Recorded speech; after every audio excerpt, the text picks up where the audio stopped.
Hello everyone, we are going to learn today one of the most important chapter in history, that is India in the 18th century, or we can say Decline of Mughal Empire Part 1. The Great Mughal Empire, which was established by Babur, that reigned over the Indian subcontinent for about 2 centuries, began to decline and disintegrate during the first half of the 18th century after the death of Aurangzeb. In this video, we shall learn about the factors or causes responsible for decline of the Mughal Empire. In previous standards, you have already studied about the Mughal Empire, rulers and their policies, etc. The foundation of Mughal Empire was led by Babur, who was connected with Timur and Mongols. As you read about the political confusion during the Lodi dynasty, whose advantage was taken by Babur to regain his dynasty in India. The most important ruler of the Mughal era were Babur, Humayun, Akbar, Jahangir, Shah Jahan, Aurangzeb and Bahadur Shah Zafar. As I said before, Mughal Empire began to integrate during the first half of the 18th century. Here we'll discuss some of the causes or factors of decline of Mughal Empire. There were Aurangzeb policies, weak successors, wars of succession, court politics, military weakness, and foreign invasions.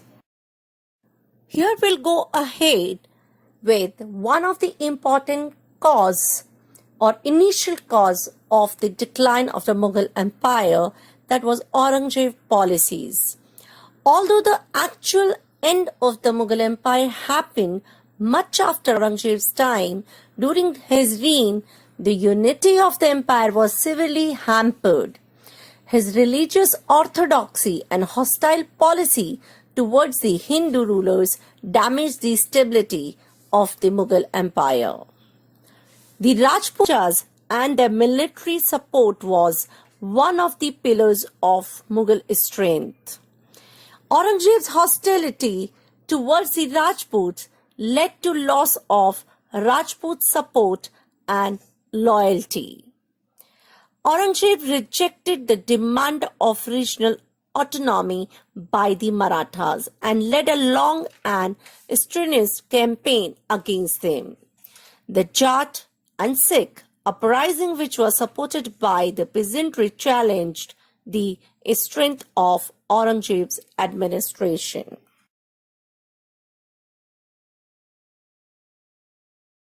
Here we'll learn about the another major cause, that was weak successors of Aurangzeb.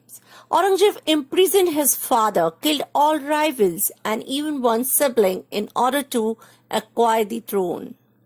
His action while in power left the Mughal Empire vulnerable after his death. The successors of Aurangzeb were weak and became victims of the intrigues and conspiracies of the faction-ridden nobles. They were inefficient generals and incapable of suppressing revolts. The absence of a strong ruler, an efficient bureaucracy and capable army had made the Mughal Empire weak. These weak-willed rulers became pawns in the hand of powerful and ambitious nobles. Provincial governors took advantage of weakness of the central authority and set up their independent provinces. We'll move further with the wars of succession. While Aurangzeb left the empire tangled in many problems, the situation aggravated further by the ruins of the wars of succession which followed his death. In the absence of a fixed rule of succession, the Mughal dynasty broke into civil war between different clans to the throne after the death of the ruler. These civil wars were extremely fierce, fussy, and destructive in nature, creating a huge burden on the treasury.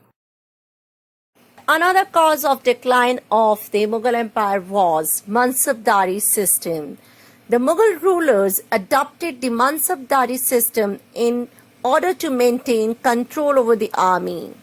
In this system, some nobles or Mansabdars were required to maintain a fixed number of troops. The soldiers of the Mughal army were not recruited by the emperor himself but rather by chiefs and other nobles who were known as Mansabdar or rank holders.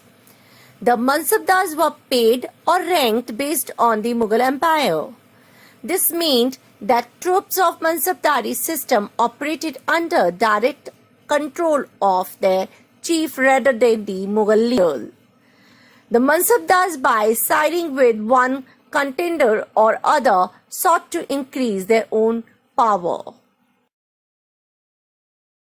Next one is politics. Court comprises four groups of nobles who hailed from different regions. They were Iranis from Persia, Turanis from Transylvania, and Afghans from northwestern border of the kingdom beyond the river Indus, Hindustanis who were the natives. There was constant struggle for power between these four groups.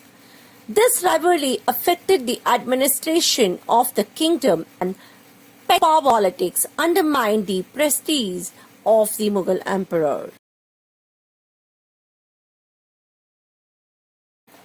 Now we'll move to the next cause, that is military weakness. To maintain the army, the Mansabdar received jagirs as payments. Later, with the increase in the Mansabdars and scarcity of jagirs, there was rampant corruption and inefficiency on the part of the Mansabdars. They failed to maintain their required troops. Soldier officers were not paid for months. This weakened the military strength of the empire. The Mughal state did not maintain a naval force. There was an absence of scientific and technological development in warfare. The techniques and equipment used by the Mughal forces were ineffective and obsolete. The later Mughal rulers were no attempt towards modernizing the army. Now moving on the last and the most important cause for the decline, that is foreign invasions. Foreign invasions sapped the remaining strength of the Mughals and hastened the process of the disintegration. In 1739, Nadir Shah, the Shah of Persia, invaded India and fought Muhammad Shah, the Mughal emperor of the India, at Karnal. The Mughals suffered a decisive defeat. Nadir then marched to Delhi and plundered it and took away with him the famous peacock throne of Shah Jahan and Hind. The Mughals never recovered from this war. The Mughal Empire was again devastated by the repeated invasions of Ahmad Shah Abdali, who was one of Nadir Shah's ablest general between 1748 and 1767. He plundered North India right down to Delhi.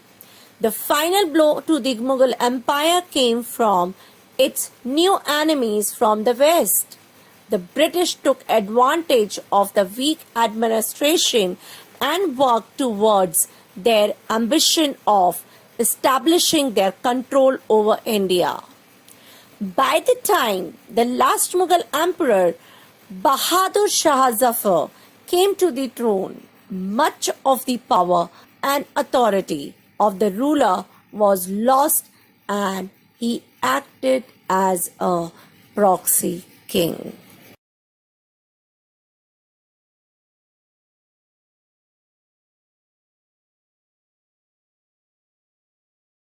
Thank you so much. We'll be back with the another chapter.